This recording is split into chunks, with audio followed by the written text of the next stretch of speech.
So we're here to talk about the Waterfront Eureka Plan. This is our first stakeholder workshop. We will have 3 or 4 more throughout this week and early August, talking to various members of the public we think have special knowledge and interest in the waterfront to have deep dive conversations like we're having today. So for our agenda, we're going to talk about the purpose, kind of reorient to what the planning area is, talk about why we're doing a SWOT plan as our planning tool, talk about your priorities, and then do a strength, weaknesses, opportunities, and threat, or a SWOT analysis. We'll take up the bulk of our time today, and I promise to get you out of here in an hour. Then we'll do a little update on the outreach and project timeline. So the purpose? The purpose of the plan is to provide a roadmap for development of underutilized, which are sites that aren't built to their zoning potential or older and vacant sites in the central waterfront. There's a dual purpose of also adding 115 new housing units to the area and just generally adding high quality, dense development to this really important part of Eureka. We're going to review the plan area, talk about the plan, and then hear from you. So kind of just reorient ourselves. This is what we're calling the waterfront for the plan, which is kind of, obviously from the Bayfront down through Old Town. And then there are 3 planning districts that were developed during the general plan that we're going to carry through this plan. That's the commercial Bayfront, which is waterfront of Waterfront Drive. Old Town, what I think is what everyone probably thinks of as Old Town. And then the library district starts at J Street. The library district has Carson Mansion and the library. It's generally a more residential community.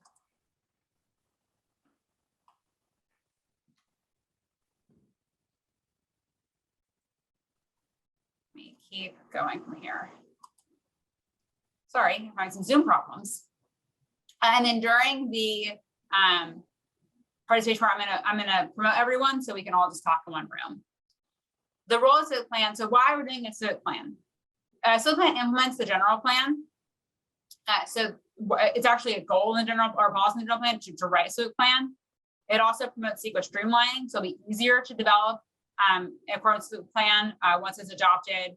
And then again, provide straightforward development standards that are consistent with the general plan and the local coastal plan. So making it easy to develop, but easy to develop what we're interested in having happen on the waterfront.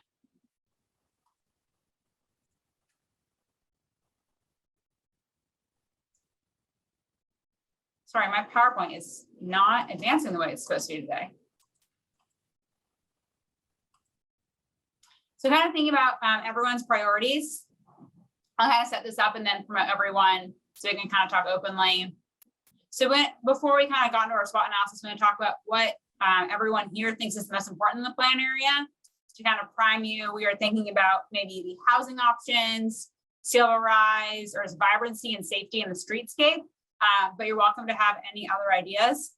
I'm going to promote everyone, and you can just unmute yourself and share what you think your priorities are, or put it in the chat if you don't want to share out loud.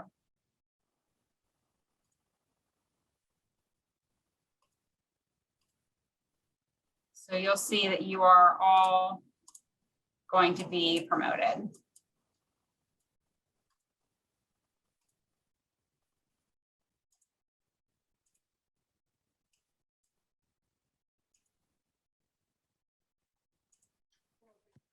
Cool, thanks, Rose. And participants, welcome. You are our guinea pigs today for our first meeting for these stakeholder conversations. So please bear with us while we figure it out.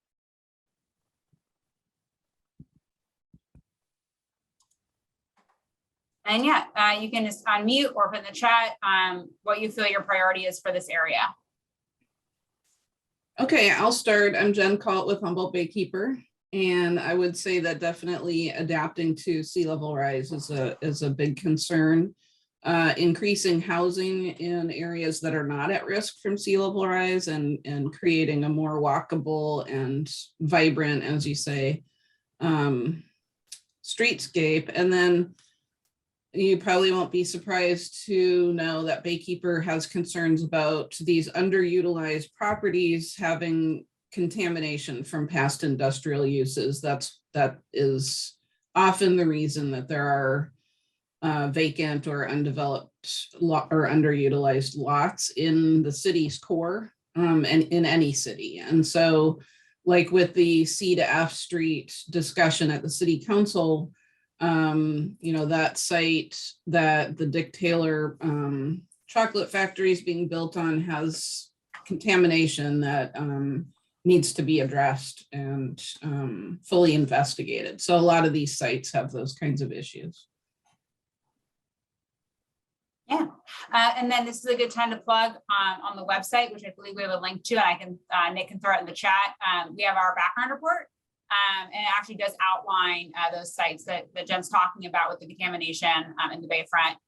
We've broken that down in the background report to say which of these sites are ready to go and which of these have contamination either to be remedied or have other constraints on them. So yeah, I think it's a really good note, and we have that in our background report if anyone wants to read it in their time off.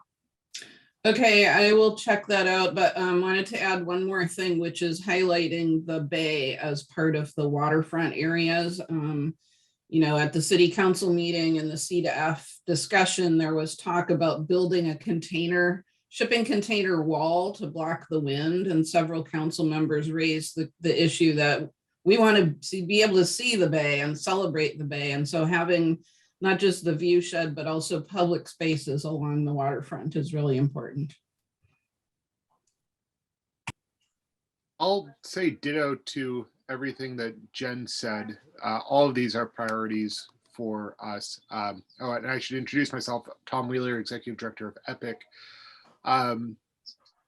So it'd be great to increase housing density in this area, and also to allow for better mixed use development. So, the 5/1 style of development where you can often have the commercial area on the bottom and residential on top. I think that would be really appropriate in this area. And love and respect Jen's points about preparing for sea level rise and site contamination, and ensuring that as we do development that we use that as an opportunity to clean up Humboldt Bay. Yes. Oh, go ahead, Carolyn. Thanks, Colin. I'm Caroline Griffith of the North Coast Environmental Center. Yes to all of those things. And I think I really want to underline the maintaining public access to the bay. And that is a really special part, obviously, of this whole area, and making sure that we are not closing it off to people, and that in a lot of those sites that are underutilized, the reason why we have those open spaces is contamination. And so making sure that, we can clean those sites up before they're inundated with sea water, and that we can still all gather in those spaces. Your turn, Colin. Thanks. Colin Fisk with CRTP, the Coalition for Responsible Transportation Priorities. Yeah, I mean, I agree with what everyone else said. I guess from our perspective would particularly underline the importance of walkability and kind of bikeability in a human scaled streetscape, and also the importance of integrating transit. So we're very excited about the Earth Center. I want to make sure that that's part of these plans. Thanks. If I could, this is kind of the counter. A thing that is not important to address is parking. And I think that you're going to get a lot of that from other folks, but there's plenty of street parking in this area. Ensuring that we don't require large amounts of off-street parking is important, so that we can be able to achieve that housing density that we need. So I don't know if that's going to come up later, but I would like to be the pushback against NIMBY-ish calls for more off-street parking. And there's actually a plan to develop a site right by Bayfront 1 just for parking right now. So there's going to be even more parking than there is right now.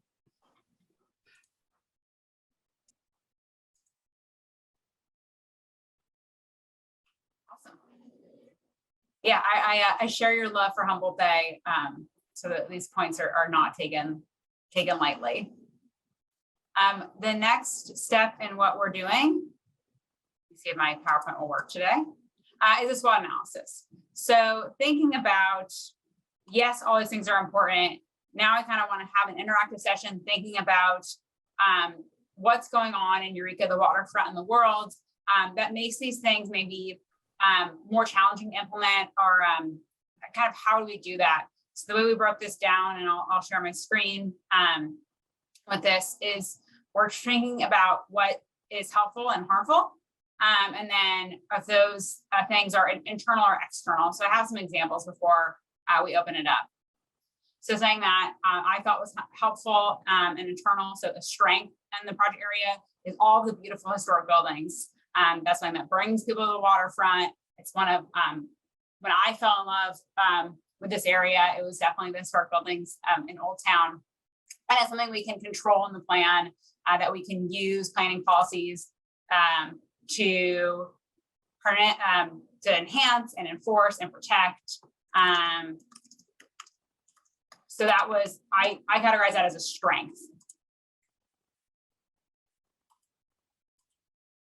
Cal Poly Humboldt is also a really big strength. So I'm a Humboldt State grad, and now that it's Cal Poly Humboldt and getting to be much bigger, that's obviously going to bring a lot of people to the region. It's going to see a lot of growth, and you know, not that more was always a good thing, but it should really be a helpful external thing that's happening. We want to capitalize and the growth. One second, I'm gonna make sure I'm promoting one more person. Nezzy, I'm trying to promote you to panelist, so you should see a pop-up on your screen if you want to join the conversation. Something we thought was harmful and internal was the current LCP standards. So I don't know how familiar this group is with the 1997 LCP, but it does really hold back development. Again, in that background report, which great read, really outlines how much development can happen in the current plan, and it's about 25% in the commercial bayfront. And so does the standards themselves are really prohibiting development happening in the scope and scale that we want it to get the housing units and then ergo all the infrastructure for those people happening. So we thought that was a harmful internal threat because you can change it, and the city is working on their new local coastal program. And then last, just as an example, sea level rise. It's obviously very external. As much as I would hope that the local climate action plans would help, we really can't control sea level rise. So it is external, and obviously is a profound threat to the area. I think, you know, Target's not planning area, but it's, you know, the parking lot's flooding in King Tides, right? And so it's a lot of planning area. And so I think sea level rise is the most obvious threat. So what we're going to do now is that I'm going to share my screen with this, and then you can kind of just shout out what you think strengths, weaknesses, opportunities, and threats are, and we're going to kind of live put them on a board and just kind of have an open discussion about what we think those are, and then maybe how to address them in the plan so we can achieve the priorities you shared earlier. Just give me 1 second and I will share that. And if any of that was confusing, or you want me to kind of go over what this is again, also let me know that. All right.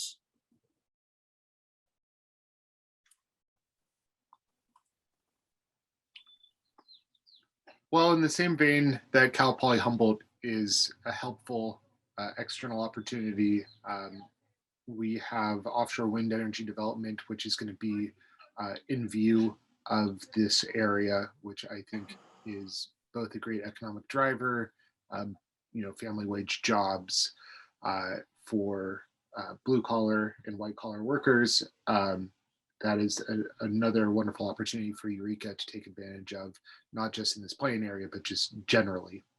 Mm-hmm. I would say Humboldt Bay is a good one for that category. It is helpful and should be regarded as a positive and something to really orient development towards rather than away from.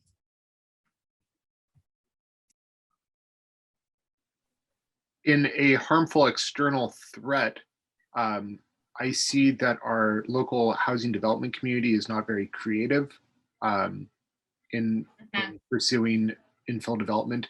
So anything is also an opportunity. So this is also an opportunity for Eureka to try to bring in housing developers from outside the area who might be interested in doing infill development. And when you say creative, mean that there's not going after it, or can you elaborate on that? Yeah, right. So we have one local developer, I would say, who is doing infill development, and that is Danco. Danco's model is great in some respects. Danco does a lot of deed restricted affordable housing, and that's how they're able to finance projects like these. We don't have developers who are doing market rate infill development. And I think that there's a variety of reasons for that, but we just don't have other folks besides Danco as well, kind of pursuing that same market. So our housing developers are kind of stagnant, and they're reliant on, you know, subdivisions in McKinleyville and Fortuna to kind of get their houses built. Sure.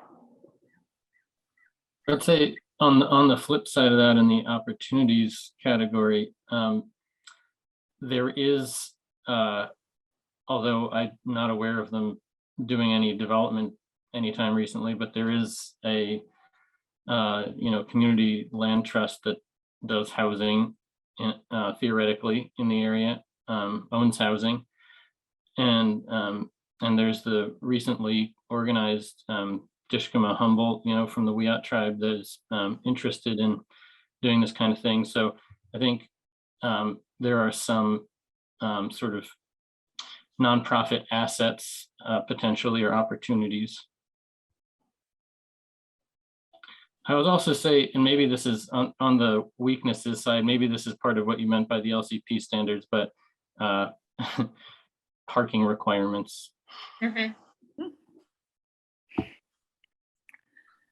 I mean, I don't know where to fit this. I was just kind of ruminating on it, but actually your comment, Colin, kind of helped me to see this maybe as I can frame this as an opportunity, but I guess a worry that I see as the area is developed, and I think a lot of people share this, is that this particular part of the city will be developed in a way that is cost prohibitive for other folks to live there.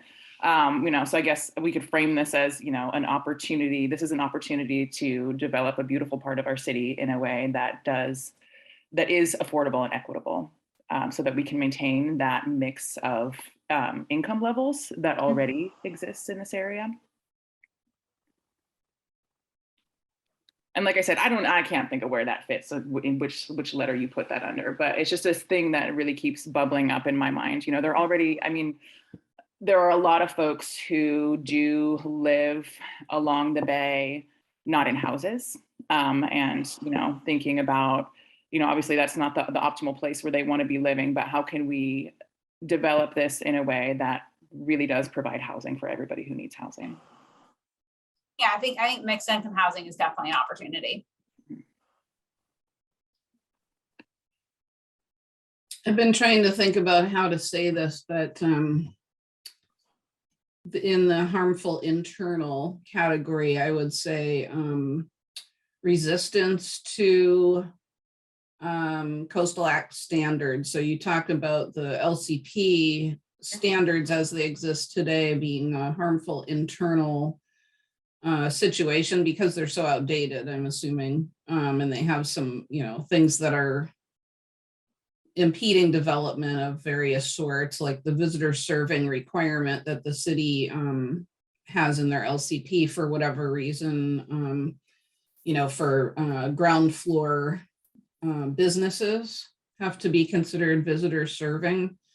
And from my Baykeeper lens, the city staff has a culture of opposition and hostility, open hostility to the Coastal Commission staff and their recommendations. And I hope that's changing, but it has caused a lot of unnecessary friction, in my view, because the Coastal Commission is a state agency. And, I know it's a Humboldt County pastime to fight the state, but you know, the voters enacted the Coastal Act in the 70s because we want the coast protected, and that includes people in Humboldt County and Eureka. And you know, Baykeeper obviously strongly supports the Coastal Act standards, and as an observer, it's really frustrating to see the city propose things that are not consistent and then fight and blame and point the finger at the Coastal Commission for being a barrier when it's, you know, it's state law. Okay, off my end of rant. I'll follow up with a similar rant, which is we already see that Eureka Main Street is trying to inspire, foment some opposition to this. It is strange to me that the city of Eureka continues to financially support Eureka Main Street when they are being openly hostile to planning efforts.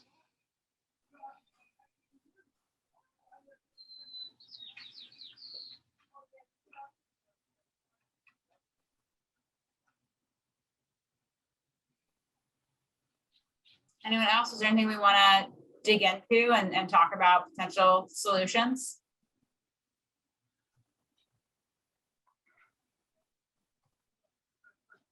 I was hoping to get some specific ideas for where,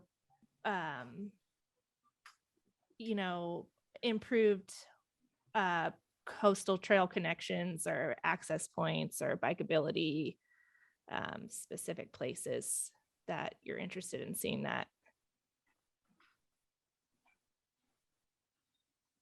I think it would be helpful to look at the map while we're talking about that, if we're gonna talk. Let me, we'll switch screens and I will get the map back up. That's a really wonderful point. The connection to the coastal trail system is going to be a really fantastic asset for this area. Something that we need right now in regards to that is better signage for cyclists who are passing through town. I see trialing cyclists all the time in super dangerous situations on Broadway. And I know it's just that they don't want to be doing that. They just don't know that there's a better route that could connect them through town, avoiding all that traffic. Sure. Yeah, I know that from living near the Hammond Trail that I talked to some of those touring cyclists who are just passing through, and they have maps. And I don't know if the city has reached out to the creator of those maps, but there's a map that will show those routes. And not being a touring cyclist myself, I don't know where you find that map, but I've seen it. And, you know, it needs updating for sure. Probably with the coastal trail through the city. But signage is always good since not everybody has those maps.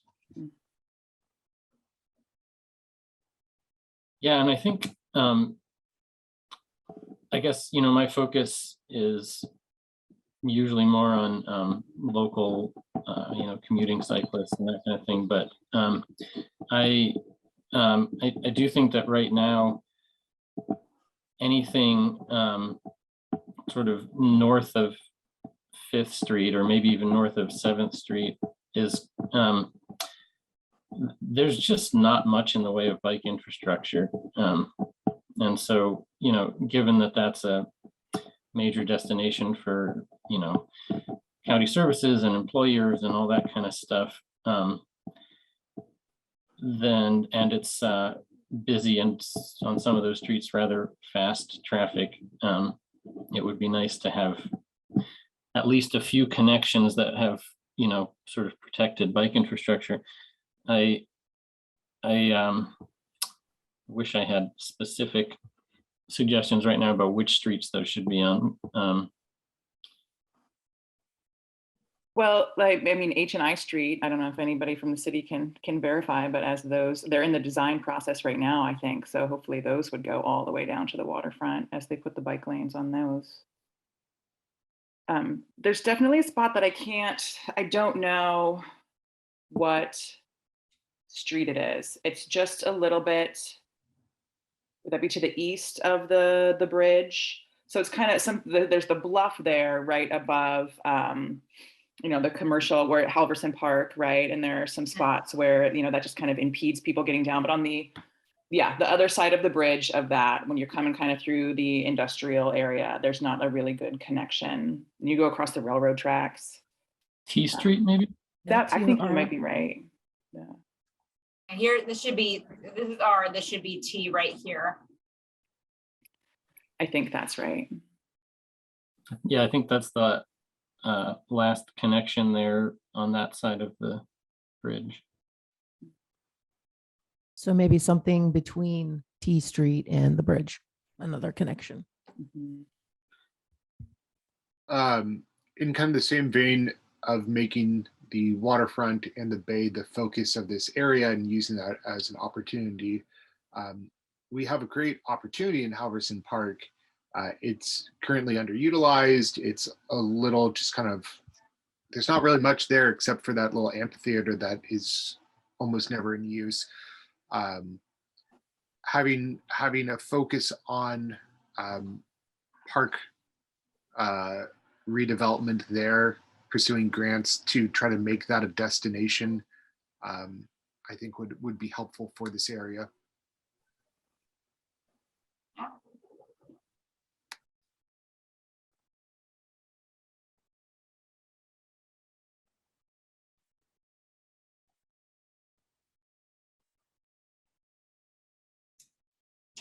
Something that I suggested when the RV park / hotel, etc., was being proposed for that city property under the bridge, I met with the project proponent and suggested he was talking about building a new boat launch there too, on the other side, other side of the bridge from the existing boat ramps. And I suggested something like kayak rental, rollerblade rental, things that people would go to the waterfront to do, or kayak storage lockers. Like the Harbor District has a shipping container that they're using. I think they added another one because it was so popular, where people can rent storage space to keep their kayaks next to the bay rather than putting them up on their car and doing that whole rigmarole or whatever to get your boat down to the waterfront, having a storage locker. And he was really enthusiastic about that. And I don't know if that project is, still in the works or what, but that could be something that, could fit in that commercial waterfront area somehow. I took the survey and was thinking about all the different ideas that were proposed, like food truck courts and, other like temporary type features, and a kayak storage locker type setup would be a good temporary feature that would easily move back once sea level rise becomes an issue. On that, well, not really, on a related note, I guess, secure and weather protected public bike storage would be really good. And maybe, in a couple of locations, probably, since this is a fairly large area. And I guess, having now thought about it for another couple of minutes, I think in terms of bike infrastructure, there should be at least one additional sort of, I guess, east-west, road between 6th and the waterfront itself, the waterfront trail, that has good bike facilities, and then at least every couple of blocks going the other direction, so there's an actual network that people can access. And as a specific suggestion, 2nd Street has always seemed to me like a good opportunity for a wooner, for a living street, where you could kind of redesign it. Parts of it are already almost there. Redesign it for slow speeds and mixed mode use. And yes, I do acknowledge that these suggestions would require removing parking.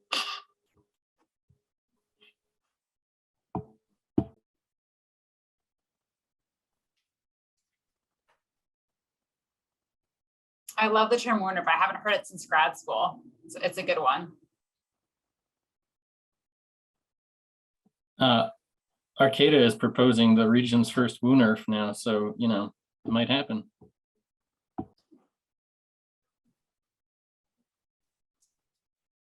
I think that was what was proposed on Ocean Drive in McKinleyville, right?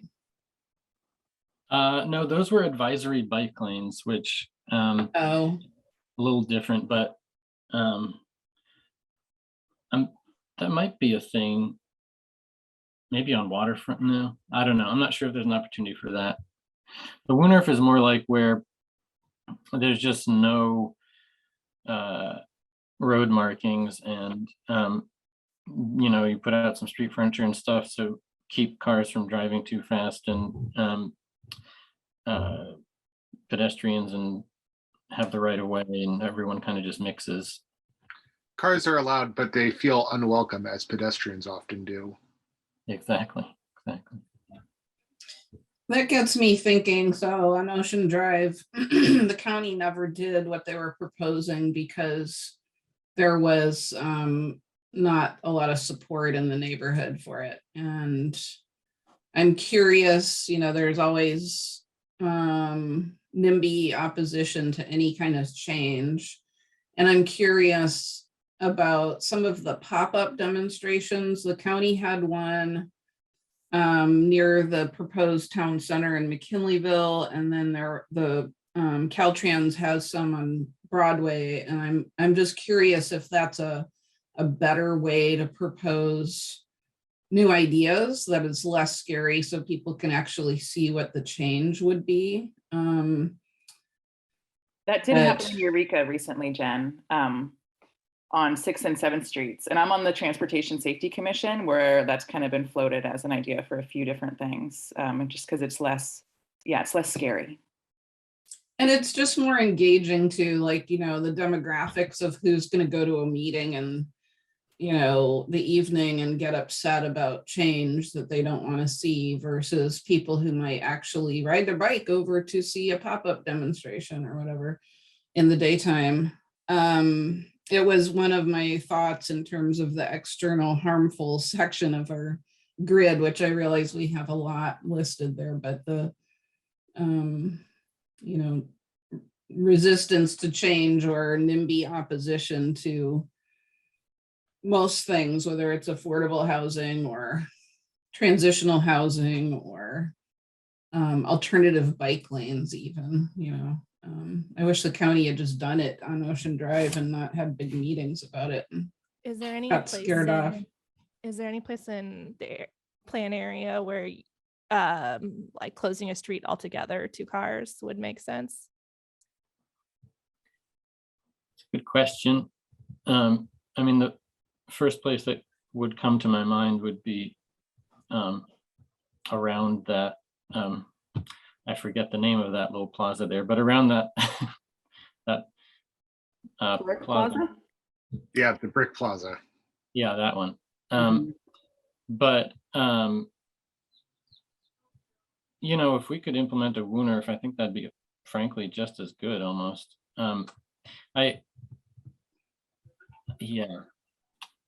Yeah, I agree. I think almost a WUNRF would be preferable in that area.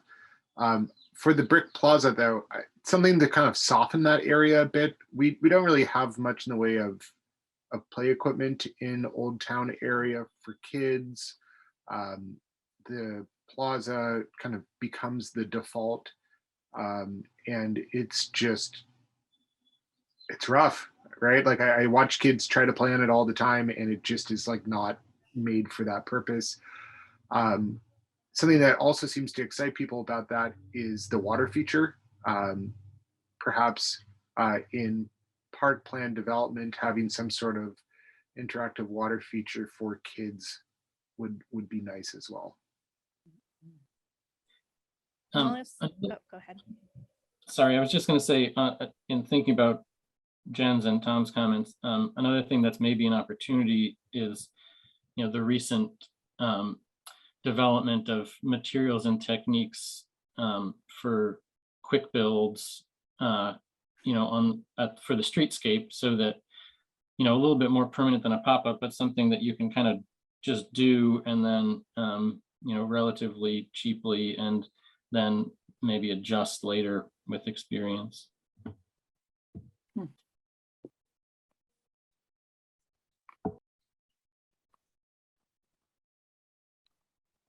I also am curious more about thoughts on sea level rise, and I hear temporary stuff, but also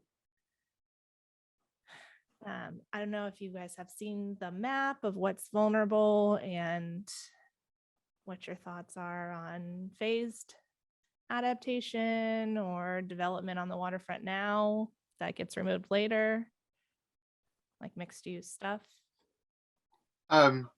Kristen, I honestly am a little bit confused by what the Coastal Commission rules are now for residential development in areas that may be inundated with sea level rise in whatever the 75 to 100 year plan horizon. Do you have kind of a quick explanation on what your understanding of coastal policy is for that? Sure. Yeah. I mean, all that the Coastal Act has is a policy that says minimize risk to life and property in hazardous areas. So it's a pretty general policy. And so increasing housing density in hazardous areas isn't really seen as minimizing risk, but at the same time, the Coastal Commission, they don't want to get in the way of the state addressing the housing crisis. They're supporting like amending the Coastal Act to bring housing policies back into it.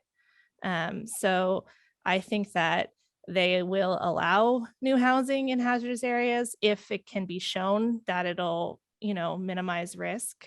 But it's definitely a double-edged environmental justice issue, because you're, on the one hand, it's like allowing people to live in a really awesome area, but then potentially setting them up to lose their property later on. So I think that there's a lot of debate going on at the Coastal Commission right now about how to address it. And they don't know what to do about that.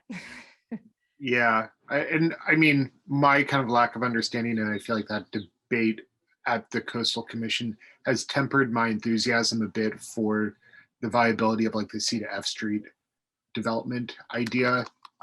It's like a nice large city-owned parcel. It's right there on the waterfront. It would be super fantastic to have some sort of mixed-use development there with affordable housing on top and commercial space on the bottom with visitor serving uses. But I've just been skeptical on whether the Coastal Commission would be okay with a development like that, given that that's kind of ground zero for sea level rise in Eureka.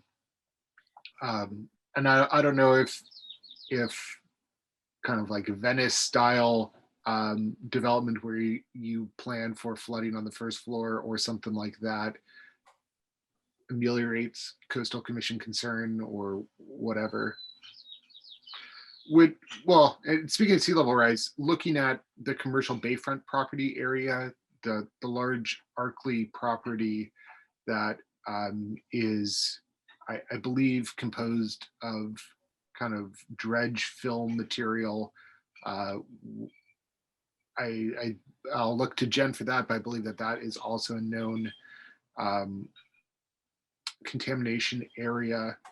That might be some spot that would be good for planned retreat and for having kind of the natural coast line there to buffer the impacts of sea level rise.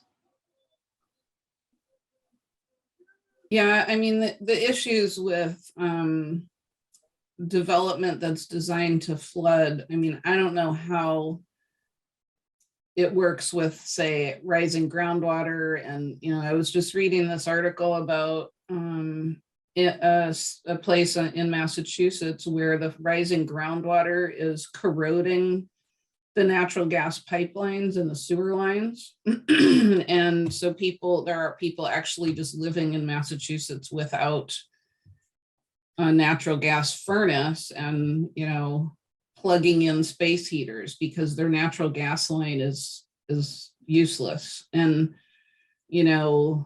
the questions about like, well, how do you flush the toilet and how do you, all the infrastructure that needs to be changed. I mean, I think it really is a lot more, public infrastructure upgrade investment requiring to do all that kind of stuff, unless there's some place, I think it might be in the Netherlands, where they've built houses that are basically houseboats, but they're on a pole and they can rise and fall with the tide. I don't know where their sewage goes, but it really makes the case for a lot more public access park type waterfront uses, or coastal access, things like the bike and the kayak or sup storage or something, rather than doing any kind of private investment that's going to then require a ton of public infrastructure to keep those, private investments functioning. But I mean, the idea of the RV park, I know a lot of people don't like that idea, but, and it would be a bad idea to, have it be something like a mobile home park where low-income households are making an investment in an area that's at risk, but those aren't really mobile. Mobile homes are not truly mobile, right? But the case for the RV park, I think, has some, like a camping style RV park has some benefits, but I don't know. It's all how you do it that would be really complicated, and whether it would be a good idea. Like Schneider made the argument that a lot of the people who live in the RV park on the other side of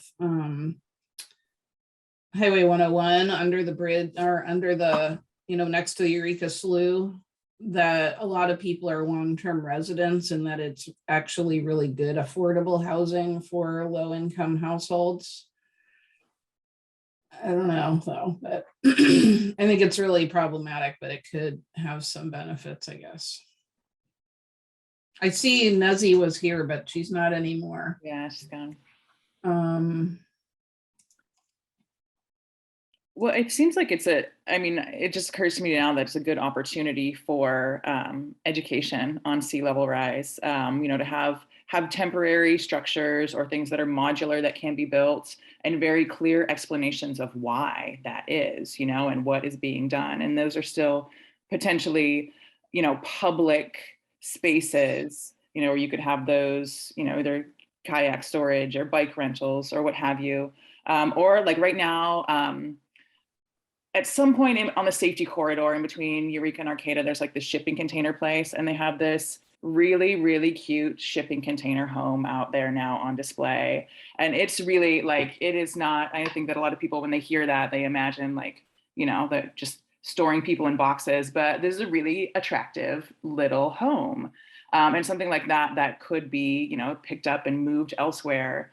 And now this is just, crazy ideas, but Uplift Eureka is already working to get housing for people. What if there was some sort of temporary, housing for folks who are involved in those programs that exists in a space like this? So it could be, controlled by a public entity, kept very cute and attractive and maintained, and also just an example of how development could shift as we work to adapt to things like this. I think this all kind of suggests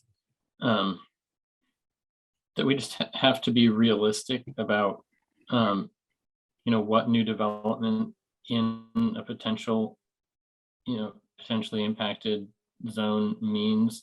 And if we, in my mind, if we put, low income housing in that area, then when the sea rises and really threatens that area, I think that we're going to be in a real problem because, low income folks have less political sway and they're largely going to be stuck on their own if there's not some sort of, easy and legally binding way to address it.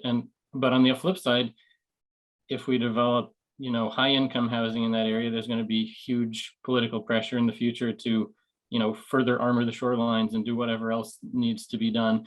And so, neither of those is maybe an ideal outcome. I just think we need to think about those things and be realistic about the position that we're going to leave future residents and future decision makers in. And I guess I would say that I personally would lean towards being somewhat more conservative because I don't think the sea level rise projections are going down. Never seen them do that. So.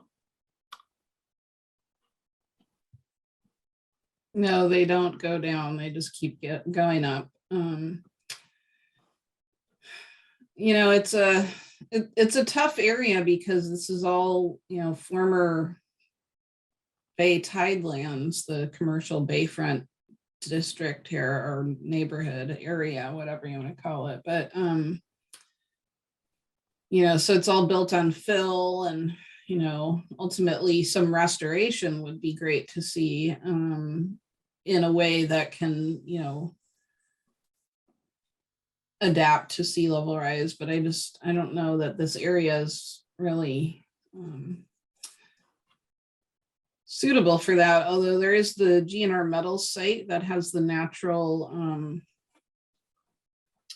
shoreline now. And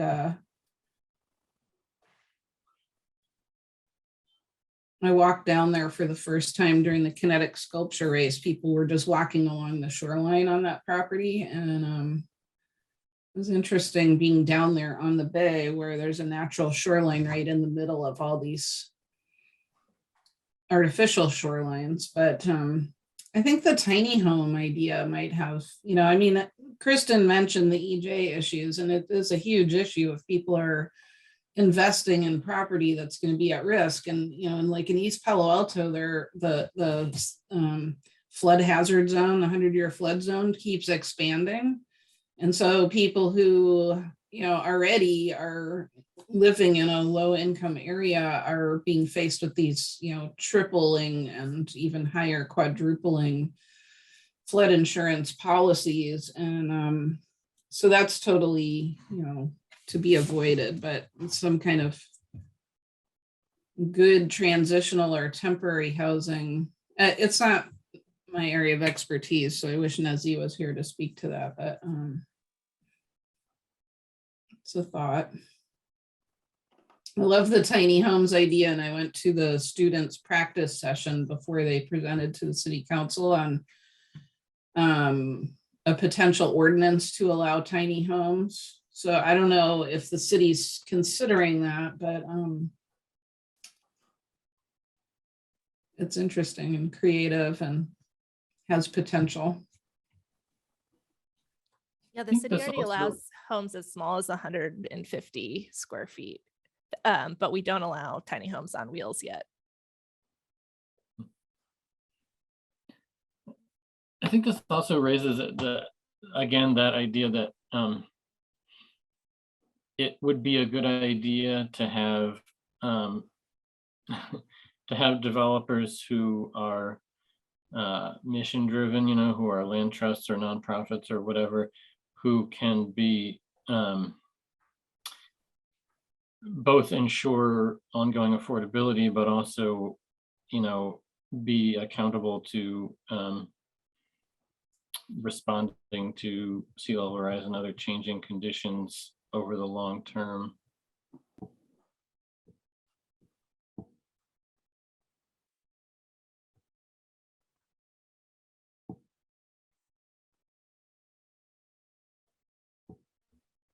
Did we lose Rose? Is she No. still here? I'm here, listening, absorbing, trying not to give my opinions. I have also a strong connection and love for the area. How much time do you need at the end, Rose, to wrap up? Just 5 minutes. So we have a couple more minutes here if anyone has any kind of last thoughts. I'm just going to go over how to provide more thoughts if you have them as soon as we close.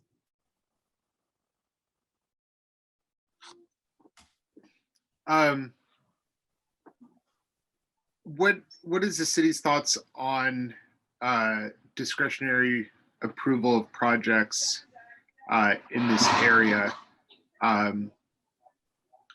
Thinking to the link example, running that project through design review committee has just been such a pain. And I think that there's a little bit of a lesson with even design review committee changing roof pitches to reduce, which then had the effect of reducing solar, which then made the project less competitive. So like in the idea of how can we streamline infill development to allow for fewer opportunities for folks to get in the way of housing development would be useful. That's super interesting. Yeah, and then Chris and I can kind of close this out with the opportunities to provide more feedback. But first, before I do that, I really want to thank everyone for being here. I think this is a really thoughtful and interesting conversation about a really important area. So we really appreciate it, and it allows our project team to provide meaningful and important and hopefully helpful development standards so that when we walk away from this plan and just become visitors to the area, really cool things can happen here. So here's our little timeline. We've been going at this for a good clip. We had our initial workshops, and I don't know if any of you attended workshop 1 and 2. They are both virtual, and they're also on our website, which Nick put in the chat. They went really well, and we've heard a lot about really wanting denser development, which as a planner, I think this is the first time in 10 years that I've heard such encouragement towards dense development. So that was really great. We also earlier this month went to both Planning Commission and City Council to present, and now we're talking to you and other stakeholders. We will have a draft plan out, I believe it's the end of October. So if you sign up on our website to get emails, you'll know when that is happening and can provide comment on some more substantive plan. Here's all our dates. And here's our overall project schedule. So yeah, the final plan will be coming out in November with comment. On our website, Waterfront Eureka does have our background report, which we finished. The survey, which sounds like at least Jen has taken, and it has additional places to sign up, just provide more comments, and also to sign up for our email. So please use that as a conduit to contact us, provide more feedback. And then also if you have other people that are really interested and have feedback, we would love for you to send them that direction, whether it's just a survey or if they have some longer comments they want to get us. I think talking about, I know this area really well and know, we can spell a good plan as we want to, but knowing what's going to help the rubber hit the road is going to make this really meaningful plan. So again, I really appreciate you all being here, and it's going to further the plan in that direction. I don't know if city staff had anything they want to do before we closed out. No, we really just appreciate everybody coming at 11 on what day are we? Wednesday. Could I ask 2 quick questions before we close? One is, so it looks like here the draft specific plan, the draft is just internal. Is there any public, opportunity for comment on the draft plan? Yes, we will have while there's a very minor secret component, we will have just a standard, I believe it's a 2-month draft period for public comment. Okay, so that's a public comment. I was a little confused. Yeah, the November, I believe the November, December is the public comment period. Okay. And then I also I forgot to ask, but at the beginning you talked about CEQA streamlining with the specific plan. And I was just hoping you could elaborate a little bit on what kind of streamlining this will result in. Sure.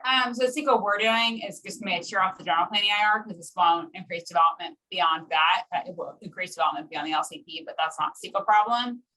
So the development standards should all be, under our CEQA, under the general plan CEQA, so that there's we won't have any new impacts. It's still, and I was talking to our team yesterday about this, because it's in the coastal zone, there's always going to be a development hurdle, especially on its lower rise. But we're hoping that the CEQA would do for this plan, and anyone building to development standards allowed would not need to do, they might have to do an IS, but they wouldn't have to do any large CEQA, and we're hoping that moves development forward a little faster.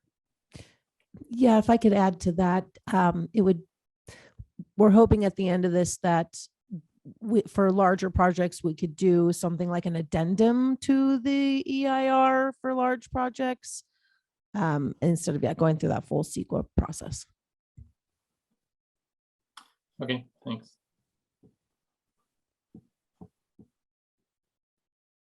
And I should say during the public review period, we'll also be going to Planning Commission and City Council. I think we have 5 public meetings, which, public meetings aren't necessarily the most interesting format, but we will have, beyond just like being able to go online, and we'll publicize that, there will be some in-person virtual options to just talk to the team directly. And you can always contact us. This is my, like I alluded to, I went to Humboldt State. And I was on the rowing team, so I was in the Bayfront a lot. So this is my favorite project. I'm always happy to talk shop with anybody who has some great ideas. Thank you. Great. Well, thanks for inviting us to this meeting. This was helpful and interesting. So appreciate taking the time to get our input. Yeah. Okay. And with that, everyone, I hope you all get a delicious lunch, and I'm sure we will talk as the plan comes out.